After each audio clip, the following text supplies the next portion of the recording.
Point numéro 5, BNR réinvesti à haut rendement. Les BNR, c'est les bénéfices non répartis. On se souvient des BNR dans notre exemple des machines à boules, où est-ce que le 2 piastres de cash que Buffett avait gardé dans son compagnie, le 8 piastres, excuse pas le 2 piastres, le 8 piastres de cash que Buffett avait gardé, c'était son profit la première journée, c'était un bénéfice non réparti qui était dans son compte de banque.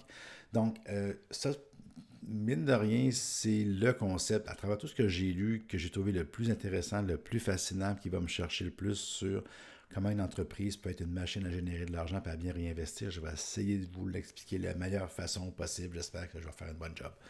OK.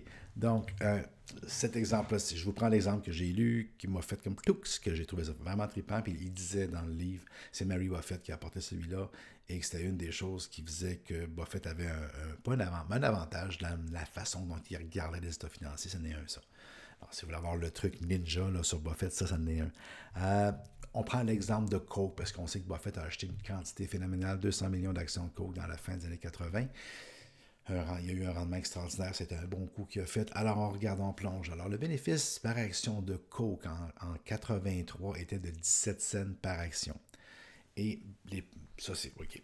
Les profits de Coke de 83 à 93, pendant 10 ans, Coke ont réalisé des profits par action de 4,44 $. Ils ont payé en dividende 1,89 $, ce qui fait un taux de distribution de 42 %. Ça, c'est signe en passant d'une compagnie qui est rendue mature, qui redistribue 40 % de ses bénéfices, qui garde le reste pour grandir, mais qui redonne 42 %.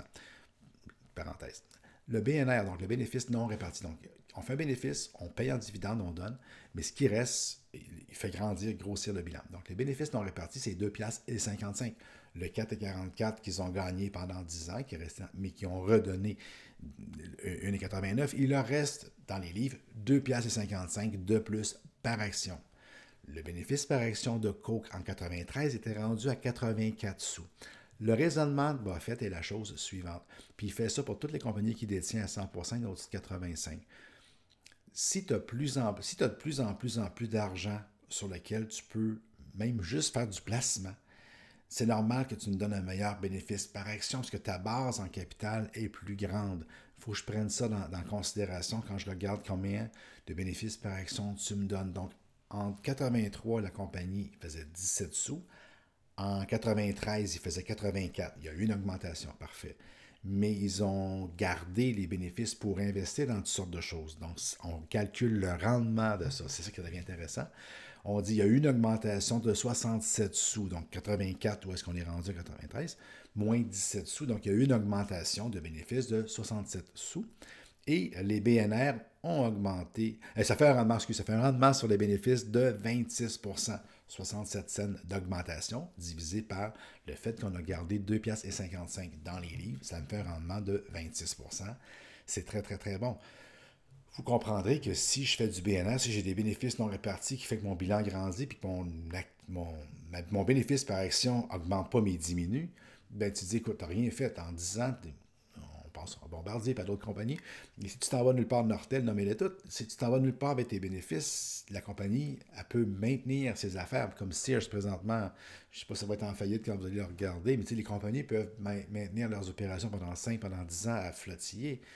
Mais ce n'est pas nécessairement des compagnies dans lesquelles je veux investir, dans lesquelles un style valeur va investir, comme Jerry Slutsky le disait, quand je suis endetté ou quand je suis sur le bord de la faillite. On n'investit pas dans des compagnies comme celle-là. Donc, ce qu'on regarde, c'est est-ce qu'il faut avoir au moins une perspective de 10 ans et il faut au moins que le bénéfice par action ait augmenté depuis 10 ans, mais je regarde combien la compagnie a conservé dans ses livres et c'est quoi le rendement. On va prendre un exemple. Ça, c'est Coca-Cola. Buffett, un vieux livre, un vieil exemple. On va prendre un exemple récent. On va prendre l'exemple de la banque CIBC. J'ai mis devant vous 10 ans, 2006-2016, les chiffres les plus récents que j'ai. Donc, on voit tous les bénéfices par action, on l'avait vu tantôt au début, mais là, je les additionne. Donc, tous les bénéfices par action de la banque CIBC de 2006 à 2016, quand je les additionne, ça me donne 71 piastres de bénéfices qu'ils ont fait. Ils ont versé en dividendes, c'est facile à trouver dans le bilan avec Morningstar, comme je vous dis. On regarde les dividendes qu'ils ont payés par année, on additionne. Ils ont payé 40 piastres de dividendes, donc 71 piastres de bénéfices, moins 40 piastres de dividendes. Il leur reste dans leur coffre, en bénéfices non répartis, il leur reste 30 piastres par action. J'ai mis dans la dernière colonne le cours par action de la banque, juste pour se donner une idée de ce qui se passe avec le prix de l'action. On est parti d'un cours par action de 70 piastres En 2006, à 52, à 35, donc ça n'allait pas vraiment bien dans ce temps-là. On est replacé, on se replace, on se replace. En 2016, on était rendu à 109,56 $. Donc, j'analyse bénéfices par action BNR, CIBC. Mon taux de distribution, encore une fois, juste pour voir un petit peu, on a distribué 40$ de dividendes sur 71$ de profit. J'ai distribué 57%. Donc, la banque CIBC a distribué 57% de ses profits. Quand je vois le prix par action, en passant, il faut toujours penser que les dividendes font partie du rendement. Quand je vois le prix de l'action qui fluctue, pas de façon fantastique, mais qui augmente, il faut toujours penser que l'action se maintient et elle augmente, mais aussi tout le dividende. Si moi j'étais actionnaire pendant 10 ans, bien évidemment que j'ai reçu ce 40$-là. Donc, ça vaut profit. OK. Bénéfice par action supplémentaire maintenant, j'étais à 10$ à la fin 2016. J'étais à 7,34 au début. Mon bénéfice par action a augmenté de 3,36 $ pendant ces 10 ans-là. OK. Mais j'ai gardé 30$.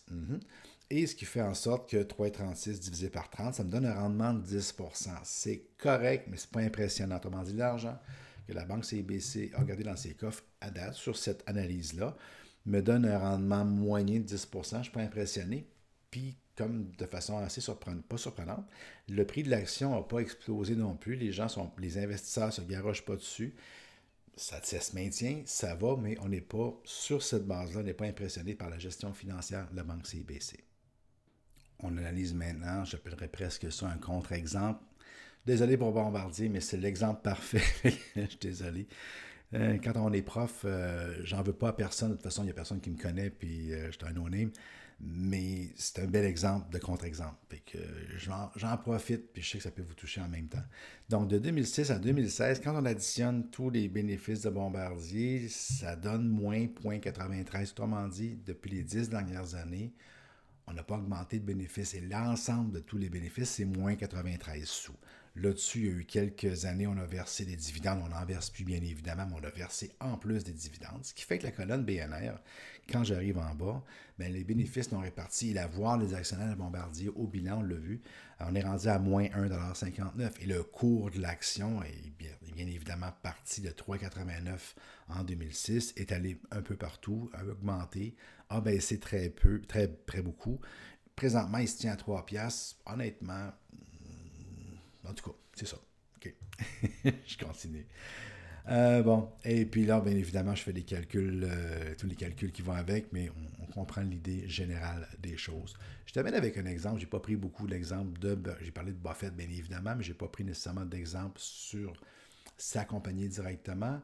Je me permets, on a facilement, le BNR est inclus dans la valeur comptable. C'est sûr et certain que ce n'est pas évident de trouver nécessairement facilement les valeurs comptables de toutes les compagnies. Buffett, dans le premier paragraphe, la page 2 de ses rapports annuels, c'est là. Donc, c'est très facile pour moi de faire ce suivi-là. Donc, la première colonne, c'est la valeur comptable des actions. Donc, de 41 000 $. Pas des faces, hein? En 2002, il dit « Ah, c'est cher, 41 000 $, puis regarde, 41,50 $. Puis là, je suis allé la chercher. La dernière que j'ai en main, c'est le troisième trimestre de 2017. On est à 189 000 $ de valeur comptable. Le cours en bourse, on est parti de 72 000 $, pour dire, hein, pas à cause que c'est haut que c'est cher. 72 000 $ en 2002, on était à la fin décembre 2017 à 295 000 pour le moment d'enregistrer, on était à 319 000. L'action vient de prendre un bond parce que de façon étonnante ou non, les éléments fiscaux de Donald Trump vont aider la compagnie et ça a donné un coût en bourse de plus 30 milliards.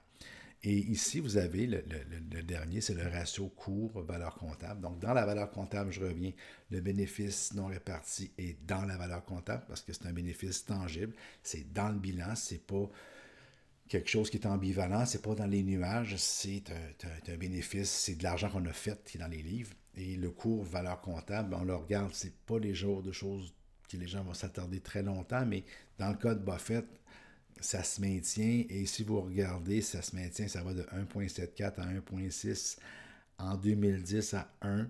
Puis c'est là qu'en 2010, il a commencé à annoncer un programme de rachat des actions parce qu'il trouvait que le marché était vraiment injuste par rapport à la valorisation de l'entreprise et ils disent si vous baissez à 10 ou 15% de ma valeur comptable, mettons valeur comptable plus 10 ou plus 20%, je vais racheter toutes les actions qui sont en bourse et ça a donné un coup à la hausse, les actions se sont placées.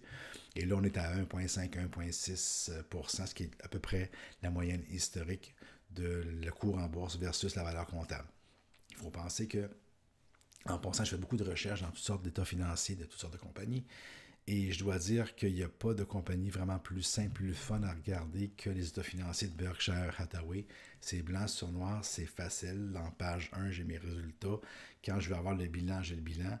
Je allé faire une recherche tantôt de Bombardier, puis d'avoir juste un bilan, puis un tas de résultats de façon standard, comme on l'a appris à l'école, c'est pas simple. Il y a beaucoup de plages, il y a beaucoup de jasage, mais les chiffres, tu sais, des choses simples, tu sais, les revenus, les dépenses, un bilan, c'était pas évident à trouver. Mais voilà, donc le lien, il y a une corrélation entre la valeur boursière et la valeur comptable, il y en a une. Autrement, on tombe dans l'art de la spéculation, mais là, on est aujourd'hui dans la valeur, l'investissement style valeur. Donc, voilà un bel exemple, je pense.